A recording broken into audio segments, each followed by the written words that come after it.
Welcome back to What's Up Oxford. Our next guest is Dr. Grace Vincent, just won Mrs. Global World Pageant in Dubai. Welcome to the show. Thank you. Thank you for having me. So tell us about Mrs. Global World Pageant. What's it all about? Well, this is a beauty pageant for women who are empowered. These are women empowered. And there are about 45 countries who competed for this. And we covered all the continents. And this is the first time actually for the Middle East to join. So we have Miss Saudi Arabia, Miss Tunisia, we have Azerbaijan, and all the other places that you're not really familiar with. But these are all really strong women who went to compete for this. Wow. Mm-hmm. And have you been involved with this pageant before? When I was younger, yeah, I went into beauty pageants before. And in fact, this pageant, from your country, you have to compete for the national title for it to join the international.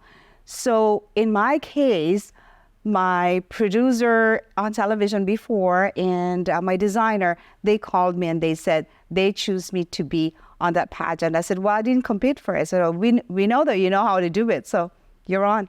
And you were representing the Philippines? Yes, I represented the Philippines, and I asked them that, I said, I have been living in Canada for 15 years, and how can I represent the Philippines? They said, well, you were naturally born in the Philippines. And that time, what's the funny thing is, when we left for Dubai, I was still holding my Philippine passport. But the day after I returned to Canada, I became a Canadian citizen.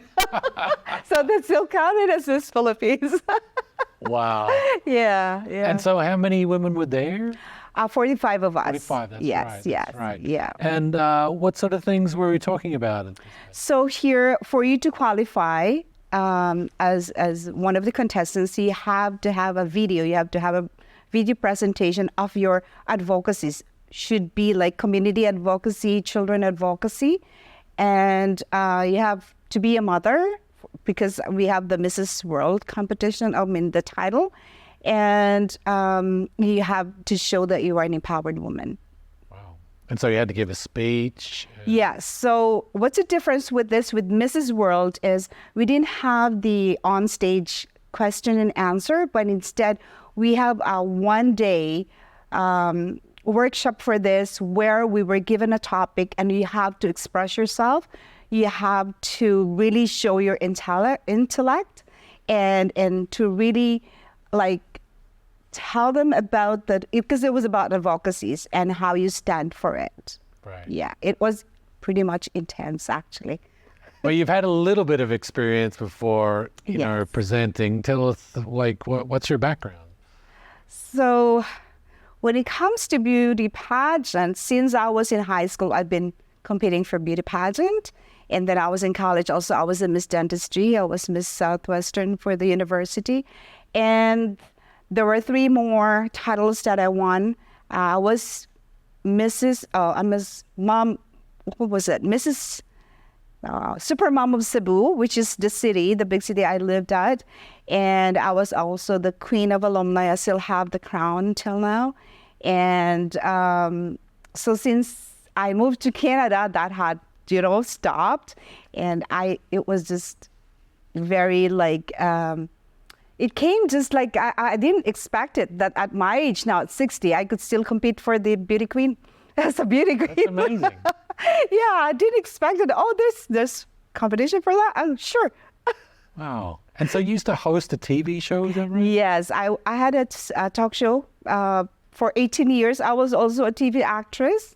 So yeah, for 18 years. And the talk show comes once a week, every Saturday. And me being a doctor, I could, invite some doctors or any people from the health department or health career, and we will talk about their expertise. And also on the side, I do acting on like a soap opera kind of thing. Wow, that's great. Yes. And so you live in Woodstock now? Yes, I live in Woodstock now for 15 years. And what do you do here? So when I came here, I'm a maxillofacial surgeon.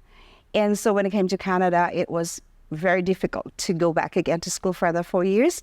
And so I work at the hospital as a volunteer at the mammogram department. And then I do a little bit of work at this here and there and some business as well. And then before I left for Dubai, I was working with VUN as a fitness instructor. Oh, wow.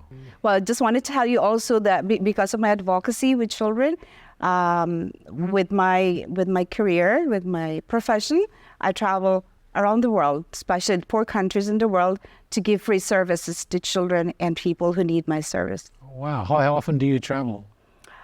Before the COVID, like we're just home for 4 days, or the longest would be 2 weeks, and we'll be in Mexico, we'll be in Belize, we will be anywhere in the world when they need me. And because Doug's also is an ambassador for United Nations for Rotary, and he's invited to speak, and I go to work. He speaks, I work. So that is a really good team up for both of us, that I could give my free service to people. Wow. Yeah, who are in need. Yeah. That's amazing things that you guys are doing. Yeah, I love it. It is just an amazing privilege to be able to do that. And you must have met some amazing people on the road. Oh yeah, I have lots and lots and tons of stories which I have not learned before, or I didn't know before. It is just a great experience, knowing the culture, knowing people, meeting people, and it is very rewarding.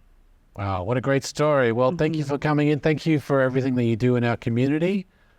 Yes, and thank you also for giving me the privilege to be here. Yeah. That's great. We'll be right back after the break.